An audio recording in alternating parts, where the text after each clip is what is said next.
Okay, hello everyone and welcome to our December WMISA seminar. My name is Melanie Finch and I'm the president of WMISA. So WMISA acknowledges the traditional custodians of country and their connections to land, sea and community. We pay our respects to their elders past and present.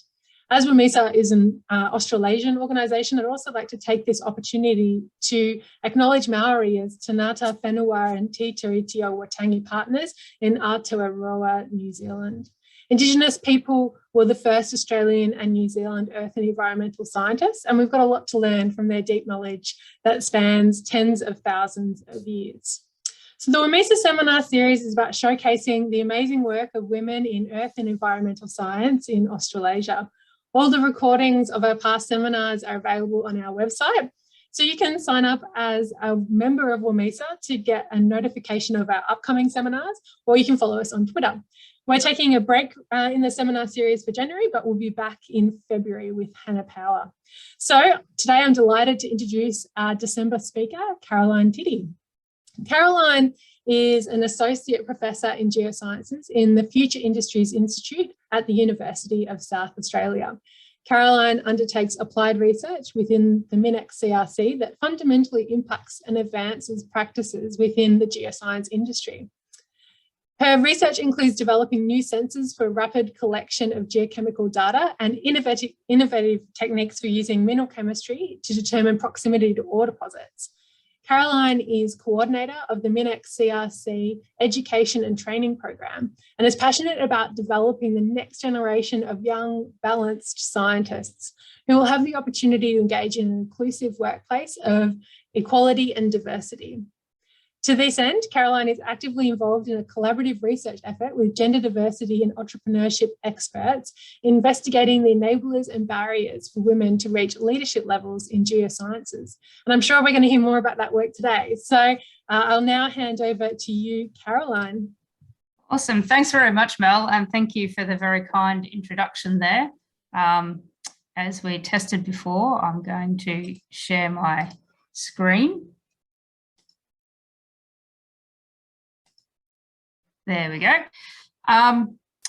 Yeah, so thanks very much for that. As Mel said, what I'm going to talk to you about today is some of this work that I've been doing regarding inclusion in geoscience. And I've been doing that not on my own, of course, but with two wonderful colleagues of mine.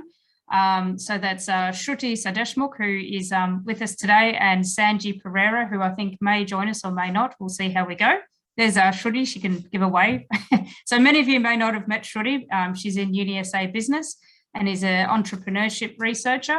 And Sanji is, she looks at gender equality in general. So two very different people to be working with. And it's been absolutely fantastic because they've challenged me in such different ways. And we've been really enjoying learning a lot from one another in this project. So in terms of why I'm actually interested in talking about something like inclusion in geosciences.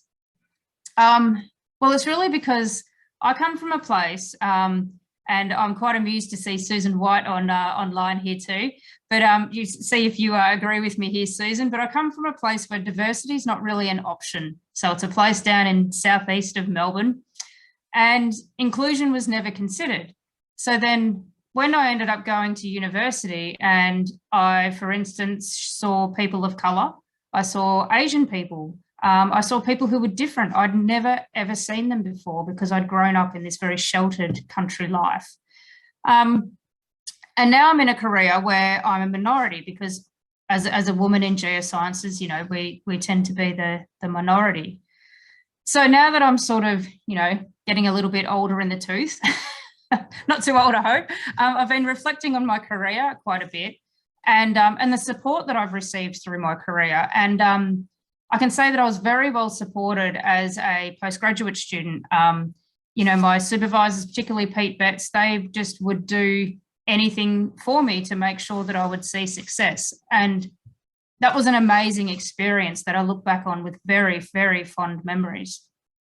And then through my career, there were three events that really significantly impacted on that. The first was a phone call from Dave Giles, And it was only a couple of years after I'd finished my PhD, and he said, "Hey, do you want to come back and come into the university sector again and do a postdoc with me?" And I went, "Oh, okay, that sounds good." But he believed in me enough that he gave me a call.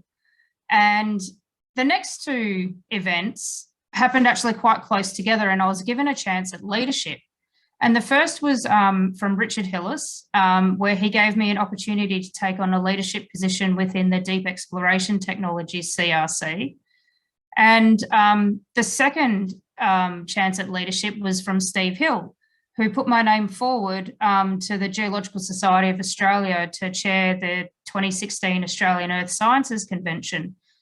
And those two opportunities really gave me a chance to kick my career off and to actually move forward quite significantly.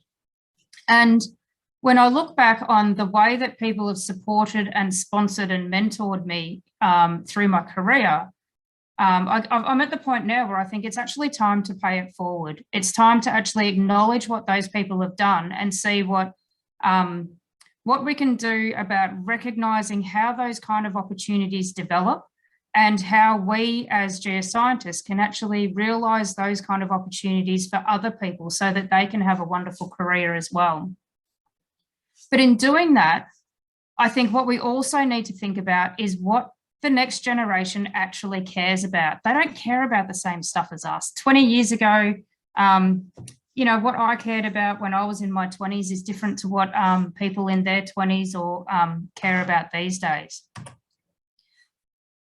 It's quite easy to get an idea of what people care about. There's this massive survey that Mission Australia does every year that can actually give us insight into the way that 15 to 19-year-olds think. And from that, you could assume maybe even people into their early 20s. So young people of today are very socially aware and socially responsible, amongst many other things. They take on perspectives of others with very diverse backgrounds. In terms of their views of equality, diversity and inclusion, it's at the forefront of their mind.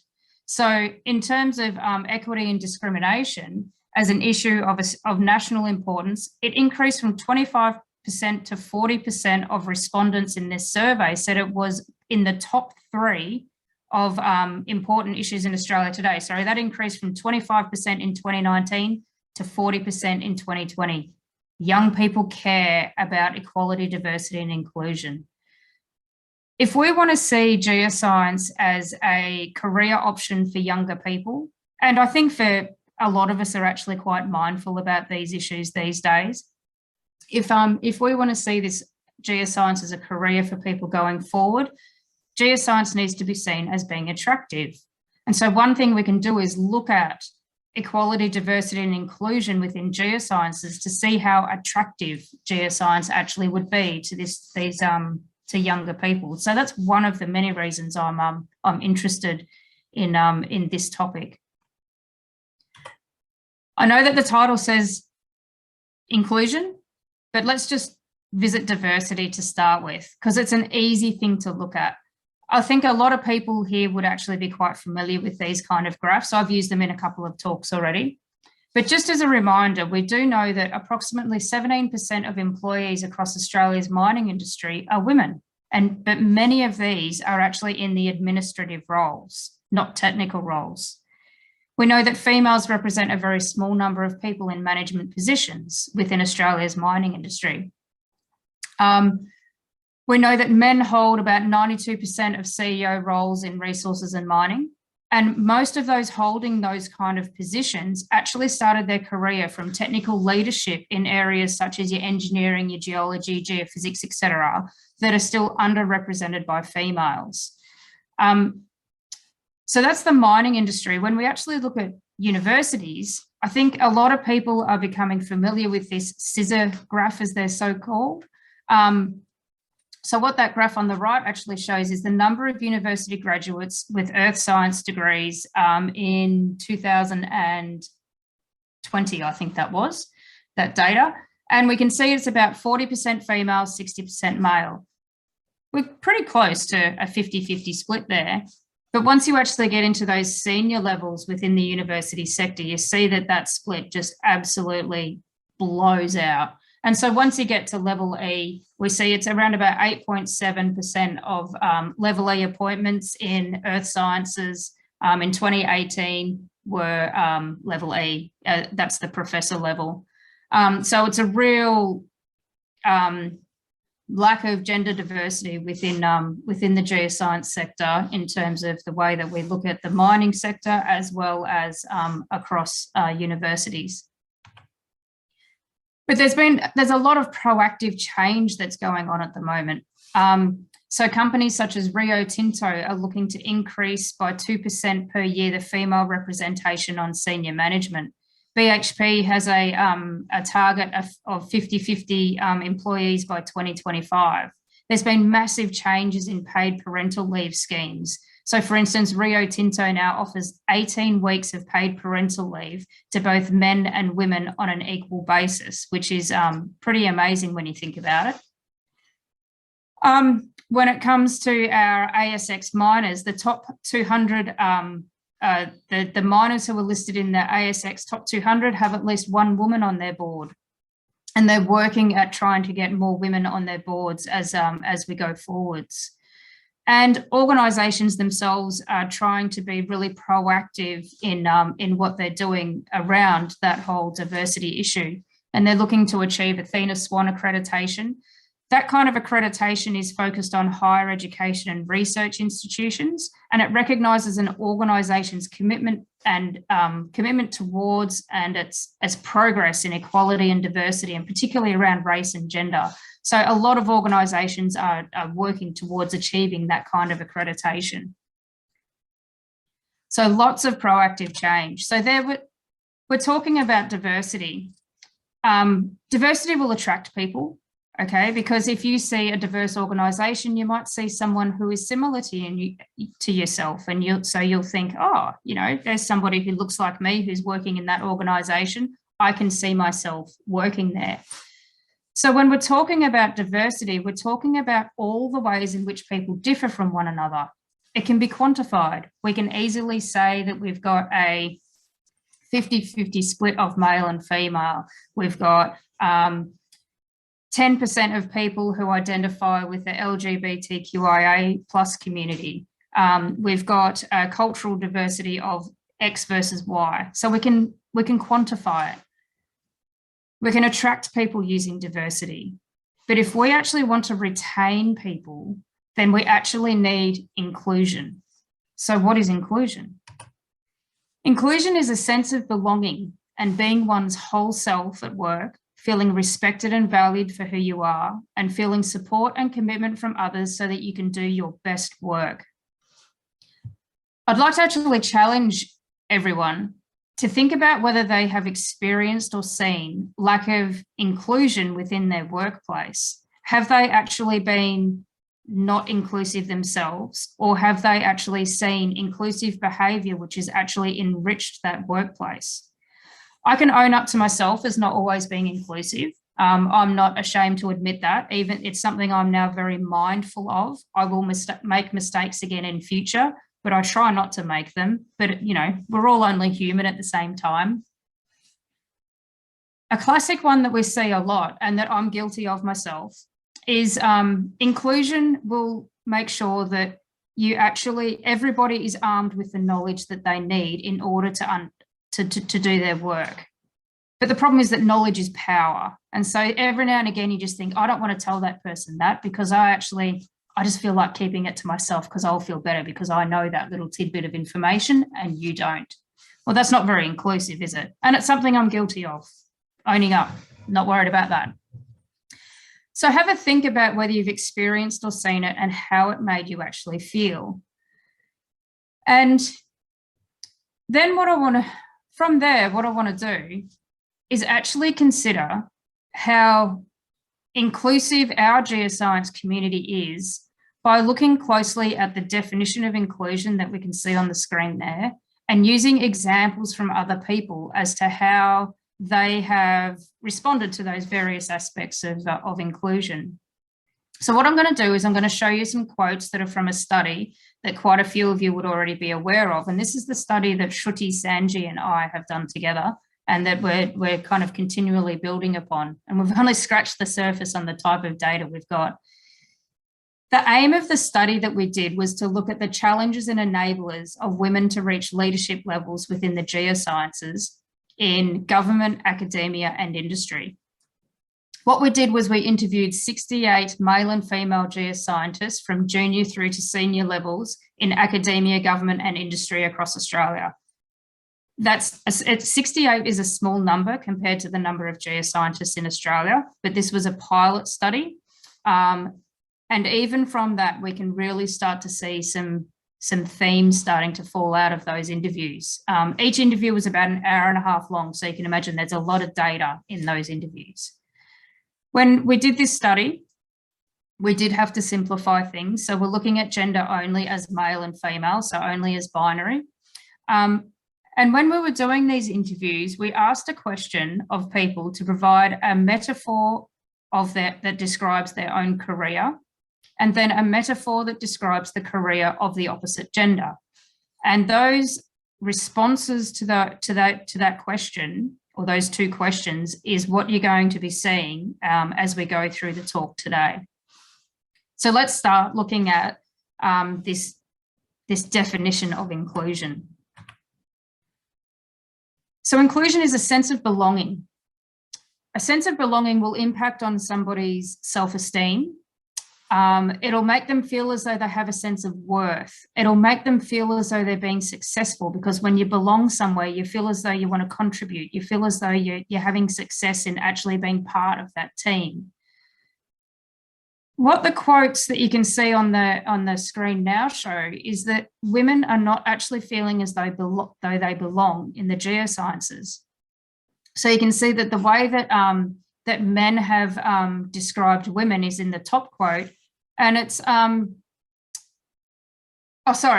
top quote is a response from a woman in describing a man's career, and she has said that she still thinks that there's an us versus them. You're never really part of the group. Okay, there's a boys' club. The term boys' club came up a few times. She also says, this is quite an interesting part of this quote, is that there's a blindness on the part of men in accepting that they're benefiting from being a man. That's a really interesting part of that quote, and it comes around privilege, which is something I'm actually going to touch on later on. When men are describing women, they see women as outsiders, as underrepresented, and that they must meet higher expectations. So there's an acknowledgement in that quote that women are part of a minority group, okay? And that to create a change in this deep culture of women being a minority group is actually going to be a really difficult thing to do. So what these quotes are doing are showing that women are not feeling like they belong, which tells us that we have a problem with inclusion. This is actually further highlighted by the fact that women, in the metaphors they gave for describing their own career, they didn't really express a sense of achievement in their career. This is something I'm going to come to later on as well. That lack of sense of achievement is really quite alarming when you look at it. When we're talking about inclusion, we want to say that somebody can be their whole self at work. So they don't have to try and be somebody else. They don't have to kind of get up in the morning and put on a mask so that they can go to the office. Now, gender stereotypes are interesting. So gender stereotypes are quite inherent in our psyche. Gender stereotypes can result in unconscious bias through sort of preconceived perceptions. Male stereotypes will show that men have what's called a stronger agency. Agency basically means it's denoting achievement. So it's being competent, ambitious, task-focused. It comes around an inclination to take charge, to be decisive, rational, analytical. The female stereotype is actually one of stronger commonality. And commonality is basically a concern for others, a sociability and emotional sensitivity. It's, of course, very generalistic, but that's what we see in male and female stereotypes. When we look at the metaphors that were actually provided for the opposite gender, women most often provided an immediate image of a male geoscientist as being an old bearded white guy. that's really grating when you hear it. But when you have a think about it, think about the last Geoscience conference you went to and who you saw sitting around. And unfortunately, what you probably found was there's a lot of old bearded white guys. Nothing wrong with them, but that's just what we see. Other images that the women provided often involved powerful, dominating alpha male figures with negative connotations to that narrative that they provided with their image.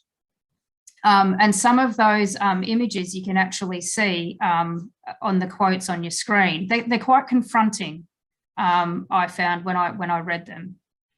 Some of the images did include characters with both positive and negative traits, such as the one you can see there about the Incredible Hulk. And men were perceived as being competitive in nature, which was seen as a very negative trait. So these metaphors match male stereotypes of strong agency, but they are actually in really stark contrast to the career self-perceptions of male geoscientists. So that's the way that the males actually describe their own career, where the males didn't actually reflect on a desire to be dominant, competitive alpha males. When they were asked about their careers, they didn't go out there and say, you know, I want to be the king of the castle.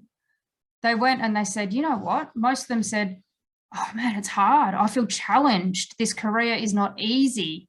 And they used metaphors that are more around being challenged but hopeful rather than actually wanting to be a dominant, competitive alpha male. When it came to men describing women's careers, they used a lot of agency characterizations as constructive attributes, which is opposite to what the women did. And in general, they provided metaphors with more positive connotations, although they did acknowledge the challenges of a woman in a geoscience career. Men described women using words such as being strong leaders, capable, intelligent, courageous, team players, and agency was seen as a positive trait within the women, which is the opposite of the way that women were seeing men. This tendency of men to see agency as a positive trait in women is actually contradictory to stereotypes where agency is seen as damaging to career continuity and advancement for women. So quite often an agentic woman is actually seen as a negative thing rather than a positive thing.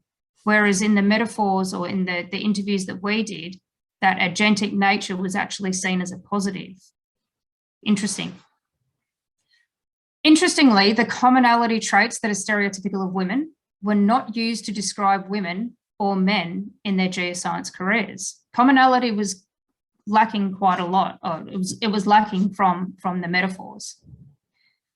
So gender stereotypes exist for a reason. It's because in a generalistic sense, they summarize the natural expressions of men and women. And the perceptions given in this study that describe the career of the opposite gender sort of raise the question of whether we value and respect women and men for who they naturally are, and do we allow ourselves to be our whole self when we are at work? If we move through that definition of inclusion a bit more, we come to being respected and valued for who you are. When you're respected and valued, you feel good. Okay, you want to work harder, you feel like you're contributing, you're part of a team. And it feeds into that social nature of us being humans where we just want to be part of a team and all contribute together and all have a really good time doing something we all really enjoy doing. The top quote that you can see there shows that, that women, they don't have as strong a voice as men do. Okay, so here's a man who's talking about a woman's career in geoscience, saying they're not as appreciated. There seems to be less weight given to what they say. And we've all seen this kind of thing happen. When you're on a panel and a male says one thing and a woman says the same thing, or might say the same thing, you know that what the woman says doesn't seem to have the same oomph as what the man might have said, okay? So that's where women are not necessarily being respected or valued for who they are or what they're trying to say. The bottom quote is, this is probably one of the most confronting quotes that I found in the interviews that we did. The reason for that is because it comes from a recent female geoscience graduate. This woman was less than 3 years into her career. and she was going into her first job, and she actually felt as though she had to hide her own femininity in order to protect herself. Given that we did these interviews throughout 2019 and 2020, that just shows that this is not an issue of the past, it's an issue of the present.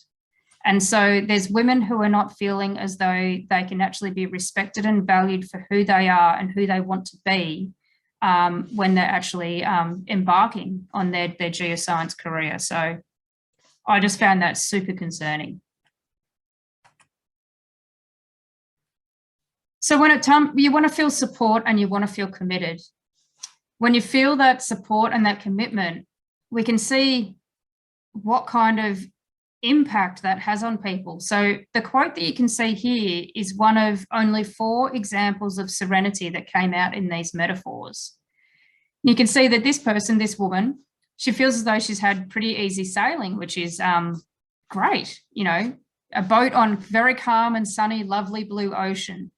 And one of the reasons that she feels that is because she's had a lot of opportunities and she's had a lot of support. And I would absolutely back up the way that what that woman has expressed, in that, yes, when you feel supported, when you feel as though you've got people who are backing you up, then it does make you feel as though you're actually part of a team. You're part of something that's bigger than just you. So it's a really key part of inclusion, is this support and commitment to other people, and to feel that in yourself. The last part of it is that so you can do your best work. So that's around achievement. So only 4% of women expressed a sense of achievement in their career through these metaphors.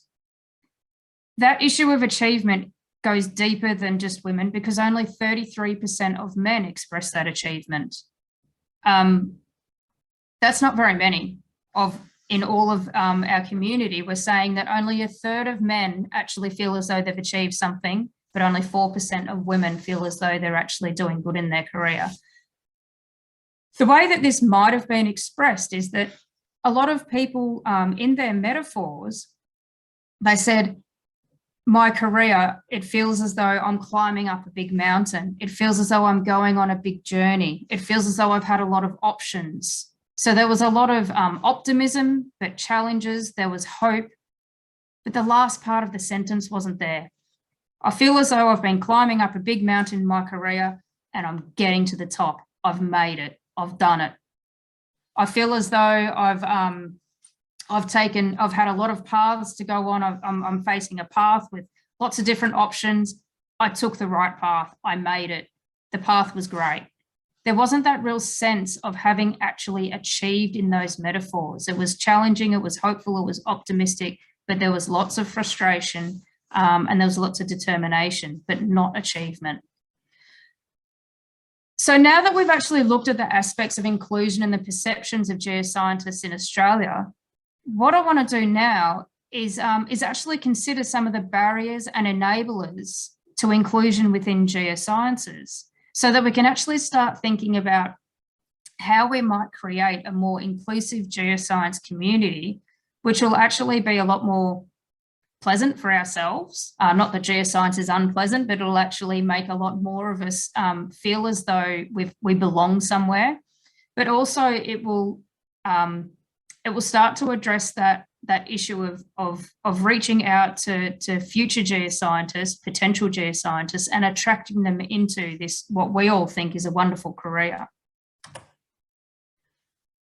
So the first barrier that I want to bring up, this is one that I'm still wrestling with. I'm not going to pretend to have all the answers. What I'm sort of doing in the next couple of slides is giving my thoughts, and they are completely up for discussion and all of that kind of thing. So what I want to do here is start looking at leadership style types. There's 2 types of leadership that are mentioned in here. The first is transformational leadership. Transformational leadership is a style of leadership around communal behaviours where you enhance motivation, morale, and performance of people in order to lead them towards a common vision or a common goal.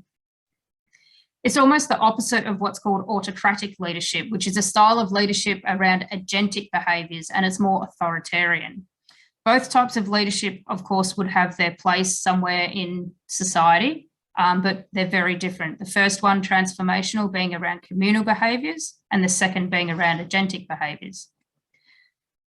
When we're talking about modern leaders, most people will think that we need to have elements of both agency and commonality. Or in other words, that the defining characteristics of a male and female gender stereotype are recognised as positive qualities within the modern leader. And that kind of mixed leadership, that's kind of towards the more transformational style of leadership. But the thing is that although we see modern leaders as needing to have these elements of both agency and commonality, the comments on commonality in describing the careers of the opposite gender were quite rare. If I think there was one in our interviews of our geoscientists. So they were really, really rare, these kind of comments on the commonality. Interesting, what I find, and this is where this quote here comes from, is that research is showing that when it comes to transformational leadership, exhibiting the commonality behaviours that are stereotypical of women is more advantageous to men. Okay, and it raises the question of how commonality is valued within our geoscience community. I think it is, but at the moment, what I'm wrestling with is how that commonality actually translates to a woman being recognised as a quality leader. And are we allowing a generalistic sense, a woman's natural way of being of commonality? Are we allowing that to actually translate into a woman being recognised as a quality leader? So all on top of this, quite still confusing and a little bit blurry in my head, is that there was negativity around men expressing agentic characteristics that are stereotypical or natural of men, versus the positivity around women who are expressing agentic characteristics which are not stereotypical or natural to a woman. So my question out of that is, are these perceptions of agency versus commonality actually impacting on how comfortable women are feeling in pursuing a geoscience career? Or more generally, what's the impact on all of us, especially young geoscientists, in feeling that we can actually bring our whole self to work?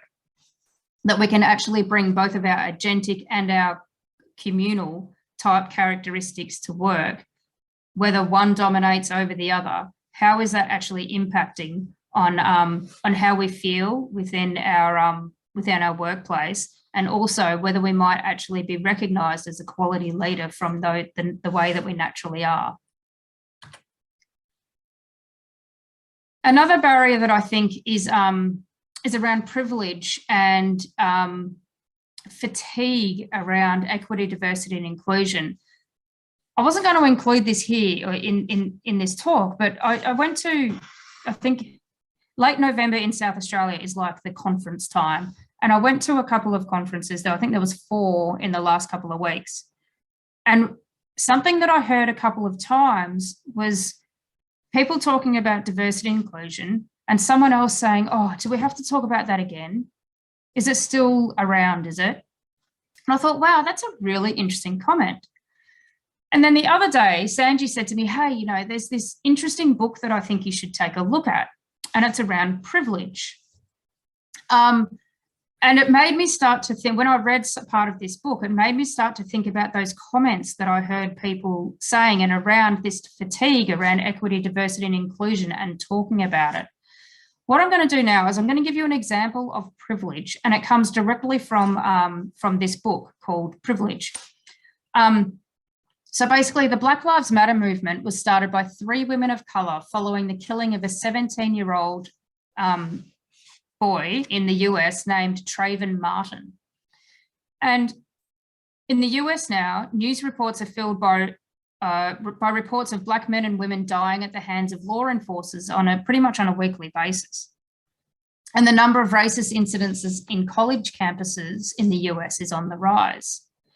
There's also an increasing number of white allies who are standing up for racial justice, which is great. But what's happening is that many white folks are reporting experiencing race fatigue. So their involvement in standing up for racial justice is decreasing. Black organisers have pointed out to these people who are reporting, expressing this racial fatigue, that they don't actually have this luxury to opt out of thinking about racism because they live with this constant fear for their own lives and for the lives of their children because they are Black. That is an example of white privilege. So that's where the white person can step back and opt out, but the Black person just can't because they live with it every single day. Whereas the white person can close the door on their house, sit back down in front of the TV, have a beer, have a wine, and just forget about it. But the Black person can't do it. So what we're talking about here is not literal life and death, like as in Black Lives Matter type movements, but we're still talking about privilege and EDI fatigue as a real thing that I think we need to be conscious of. Women see it. They see this privilege of men. And it goes back to the quote that I highlighted earlier, where a woman actually said, I think there's blindness on the part of men in accepting that they're benefiting from being a man. So I think that we need to consciously manage privilege in ourselves and one another, and sometimes maybe a gentle prod or a reminder might not go astray if we start to actually feel that fatigue in addressing and thinking about EDI issues. And what I also want to say there is I don't want people to go around, as this quote here says, it's not about feeling miserable and guilty for the rest of your life. It's just a consciousness that we can step away from some issues but other people can't. And so that makes it worth fighting for because other people can't, and why should they have to face up to these issues every day? Also want to keep in mind in terms of that consciousness is that we haven't, or I haven't, touched on intersectionality today and how people who identify with multiple minority groups might feel on any one day. There's multiple things that they can't step back from, not just one issue, there's multiple things. So it makes it even harder for them to feel included, and it's a real barrier. So I've only got 2 more slides here. I want to try and end on a bit of a happier note than barriers and talk about enablers. So when we're talking about enablers, one thing that, of course, I've already said has impacted me quite a bit is around role models, mentorship and sponsorship. A role model, someone who's faced similar challenges to the person looking up to them, okay? You might want to not take on every aspect of a role model, but you can pick and choose what you want to see in that person for yourself. And that person might be a historical figure, someone on the world stage, or someone close to you. We can have mentors. It's a two-way street. The thing, I've got sponsorship there, and I want to make sure that that we can see the difference between mentorship and sponsorship. It's something I'm asked quite often when I bring this up. Mentorship is it's a two-way street.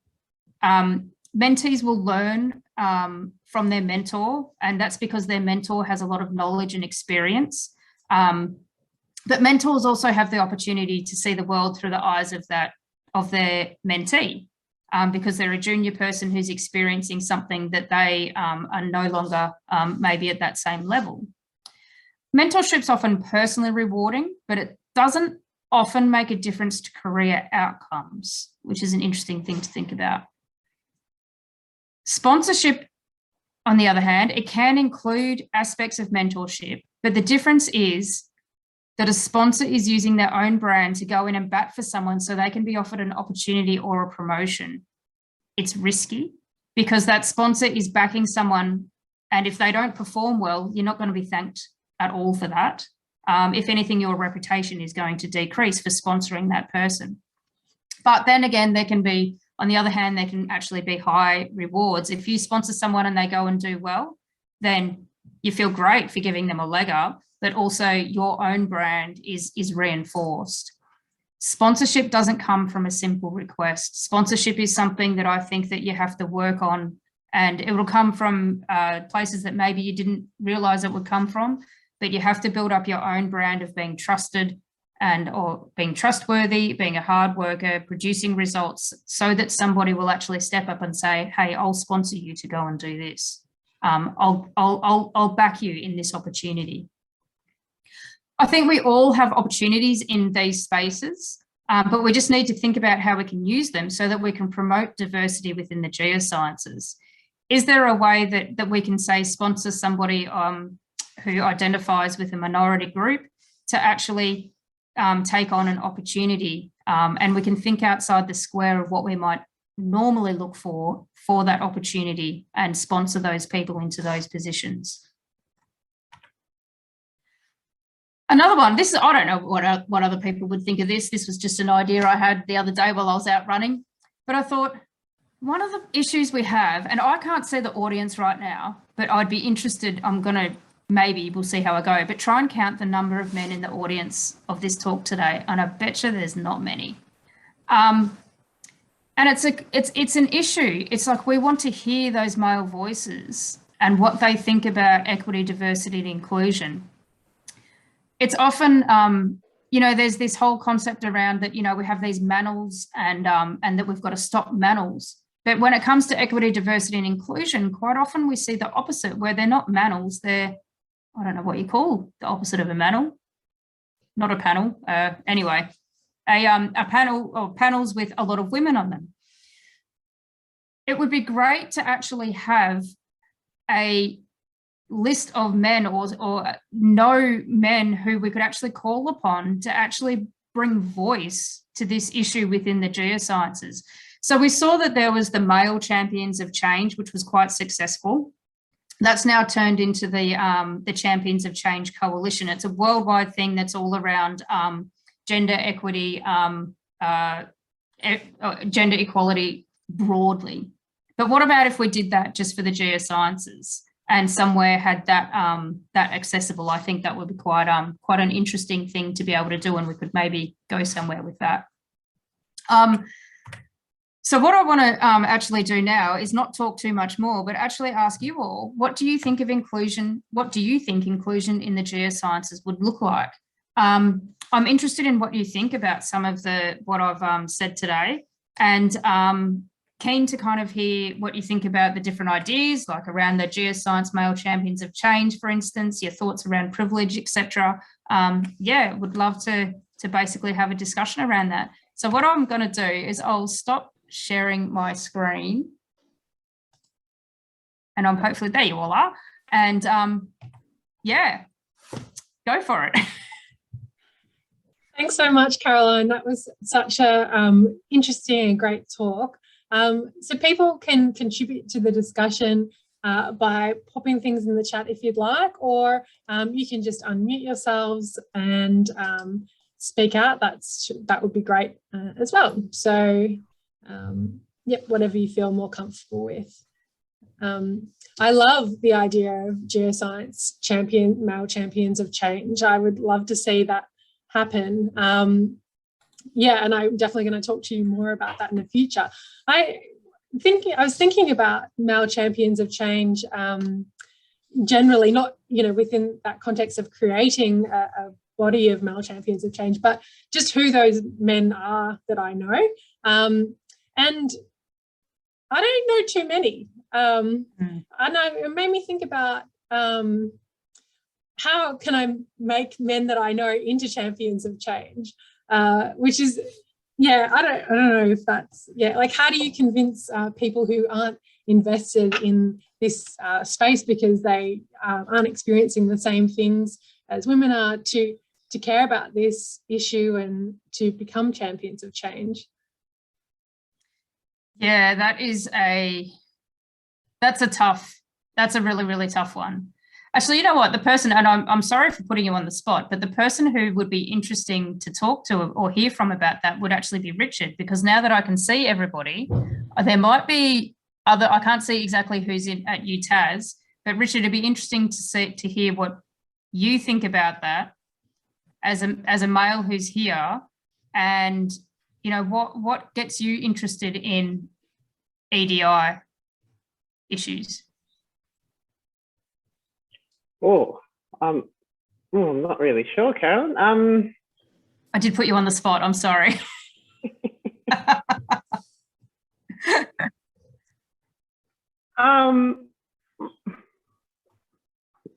I don't know. I've worked for 10 years in exploration and doing sort of field work sort of stuff, and it is a very heavily male-dominated industry. And I really see that point that you're making, that women are sort of judged by higher standards in that way, or the ones that I've worked with have, turned themselves inside out to get to the positions that they're in, whereas male counterparts probably haven't had as hard a time working to do that. It probably is. It's a big being aware of that sort of thing, and that's something that's probably only occurred for me over the past few years. That's a privilege that exists, and being aware of it. So no, I need to think about it a little bit. Yeah, absolutely. Does anyone else have a comment on Mel's question there? Because I'm very interested in what others actually think. Shruti, I saw you came off. Yep. I thought I just wanted to add something in a sense from the business perspective, is that when there are gender and generally diversity focused policies, they don't just benefit that particular group, but they in fact help everybody. And so we have research that shows that if you have good quality gender diversity management practices, they reduce employee turnover, which is basically people leaving, for both men and women. So some of the things that people or even men took for granted, that they kind of grumbled about it, but they just got on with it, actually might be better or get better. So it actually benefits everyone to have more open, more inclusive practices. There's a direct benefit. Maybe we can hook that in somewhere. Mm-hmm. And absolutely. I can put the citation in there too. That's fantastic. We've got some comments in the chat on this as well. So Rachel says, doing a lot of EDI work at my previous institute in the UK, and that institute was working towards the Athena Swan Silver. Our main identification of the next big step for progress was to get men on the board, and we never found a solution. So that's the main question. And then Rachel says, another comment, is men really that have to lead the shift to sponsorship, as it feels like women undertake more of a risk to their careers with less reward doing this work. However, I've seen men rewarded for taking much smaller risks. So it'd be great if we could get word out to men about the benefits of doing this, perhaps, or yeah. Sponsorship is it's a really interesting one that I think is not, it's not given much airtime. Like mentorship is given a lot of airtime, and I think that's because setting, if you wanted to go down the path of setting up mentor-mentee relationships, you can, because it's so low risk. It's having a few coffees every now and then. That's fine. Well, that's easy to do. But sponsorship is it's really, really difficult to get, and it's difficult to do, but it can have such huge impact. And even though in our careers, we might only genuinely sponsor 2 or 3 people. However, if we can really think about the 2 or 3 people that we sponsor into those opportunities that we see come up, then every little bit will make a change. Yeah. Absolutely. Susan, you've got your hand up. Yes, in relation to that, I find that quite interesting, because one of the problems that you have, and I mean, I'm probably the oldest person here by a fairly long talk, and so I've actually had a lot of experience as to what happens in workplaces, because I started working full-time in 1966, which is now getting to be a very long time ago. The issue is really, in order to, you can mentor people, even though you may not have a position of power, and you're not always in a position to give sponsorship. So sometimes that whole issue of whether sponsorship is feasible or not feasible, we're only now starting to get the numbers of women into earth sciences that are in significant numbers where you're in a position to give sponsorship. I mean, when I did second year geology, there were 3 girls in 40. You don't, you know, we might not, you know, that's not very many. And yeah, so, and then in third year, there were probably only 2 of us left, you know, so I mean, gone are those days, and it takes time to get it. And I suspect that that difference between mentorship and sponsorship is still to come. I mean, we're now getting more sponsorship and mentorship from males in the system than we were getting, like, say, in the 70s. It's really noticeable to me, and that there's progress, but these things often, they're not going to happen overnight, because people have to work, it has to almost work through your careers. Yeah, absolutely. And it's interesting. You understand what I'm saying there? Yeah. Yeah. It's interesting when it comes into role models as well, is that there's the diversity of role models today is significantly more than what it was 20 years ago. Oh, but it's still hard to find genuine role models now, I think, in diverse role models, I think. I agree, but I'm saying that I belong to a couple of women's organisations, and the same thing applies. So you won't necessarily get really good sponsorship in a couple of the organisations I belong to any more than I do in earth sciences. And they're long-standing, a couple of them are long-standing women's organisations, you know. Yeah, I found it interesting putting together this talk when I was looking, you know, reflecting a bit more on my career and thinking about the pivotal moments in it, and each one of them was related to a male. Well, it will be. Oh, wow. It will be given. It will be related given your age and your career. Yeah, but I think that there's also opportunities there in terms of, you know, as we have more people coming through, like we've got the Mels, we've got the Erins, the Jackies that are starting to, you know, that are into these positions and are very visible. Then I think you guys should be seeing yourselves as role models. I think it's even, to be honest, even a PhD student can be a role model. Everybody can be a role model to others around you. I find the concept quite challenging because, you know, you don't necessarily know who might be seeing you as a role model, but then when you're kind of out and, you know, sometimes, I don't know about you guys, but sometimes I just think, I was sitting there and I was thinking, I just want to vent. You know, you want to have a go, but it's not necessarily the right kind of behaviour to demonstrate as somebody who others may be looking up to. So it becomes a real personal challenge to be in one of those, in a position like that. Yeah. We've got a few comments coming through on the chat. So Indrani suggests that she thinks it would be great if people in leadership positions were a core part of inclusion, diversity and equity committees everywhere, because they're in a position to actually resolve issues. So great point. Lorna says, many thanks for the talk. I was shocked with the 18 weeks of maternity leave that you mentioned. On one hand, that is great that it's both for men and women, but on the other hand, it's only 18 weeks. It's nuts, as in not long. The UK has 39 weeks for women and New Zealand has 26 weeks for women, which is also too short.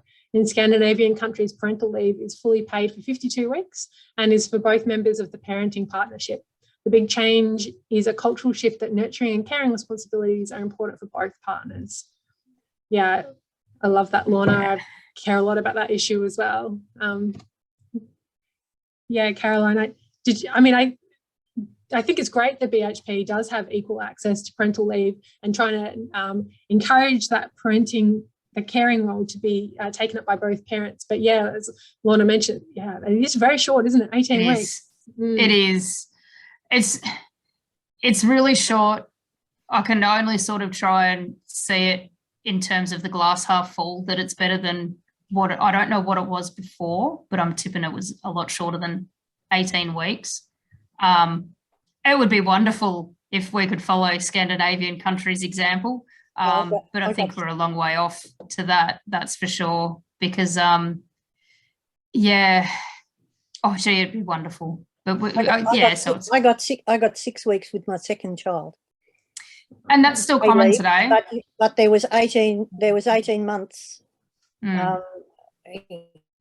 including that 6 weeks. There was 18 months actual leave.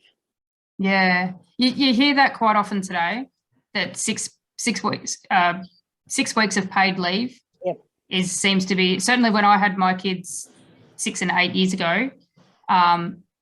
I went sort of when I was talking to my parents group, and I said that I had 6 months from University of Adelaide, and people were shocked, absolutely shocked that there would be that much leave. Yeah. We've got, so Sophia's posted in the chat a link that sounds really great. So when you suggested, she says, when you suggested the male champions, my mind first jumped to the need to continually moderate such a list and how easily someone could be added, but their behaviours may change over time. So that, and then she linked to a post that's related to what she said. So I'm definitely going to check that out. Yeah, I've just clicked on it. And Erin makes this great point about social media. So because I'm a big social media fan, so that's why I think I agree with Erin. She says that she thinks that social media can provide more access to role models beyond the institution level. And like you said, Caroline, you don't know who your social media presence could provide a role model for. So that's a good point. Mm-hmm. I hadn't thought about that. Thanks, Erin. And we're coming to the end of the hour, so we're going to have to close soon. But Owen also posted a link to an article about the funding gap developing for women more in mid than early career. So it was an article in the ABC online that's published earlier this week, I think. And yeah, so there's a link there as well. Yeah. Yeah, I think going back to, was it Erin's comment? No, that was the, that was from Sophia. You know, the need to continually moderate such a list. I think that's really a good point, because you don't want to just whack up a whole bunch of names of people who just want their names up there because they themselves, you know, they want to use it to promote themselves or something. I haven't put much thought into this other than when I went for a run the other day, I thought, oh, I wonder if that would be a good idea. That's literally it. But I thought, hey, I'm going to float this at this talk and just see what people think. And I absolutely agree with you that there needs to be a commitment to somebody identifying within that group.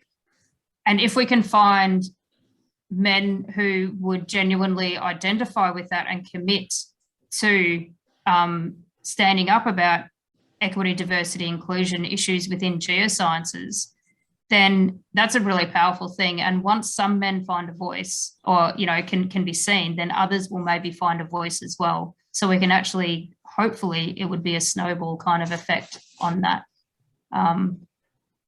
Yeah. Yeah, Caroline, I think that it's the finding the voice and using the voice that's really critical there. Like, I've got great supporters around me that would probably see themselves as, you know, a champion.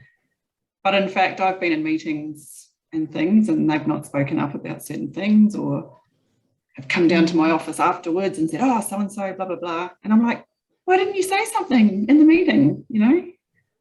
Yeah. At least it's kind of like awareness is a first step. Yeah. And that next time maybe they would go, oh, hang on a second, I've seen this before. And so I'll speak up. I'm guilty of that as well, is that, you know, afterwards I've just gone, oh, gee, that was really rubbish. Like, that person shouldn't have said that. That wasn't acceptable. And I didn't say anything. Yeah. So, kick yourself afterwards for months. But next time you just hope that you'll just be stronger and pick it up quicker and talk about it. Helps. Yeah. Yeah, I think we've all been in that position. I have been as well, but we're all learning. We're all only human. Yeah, yeah.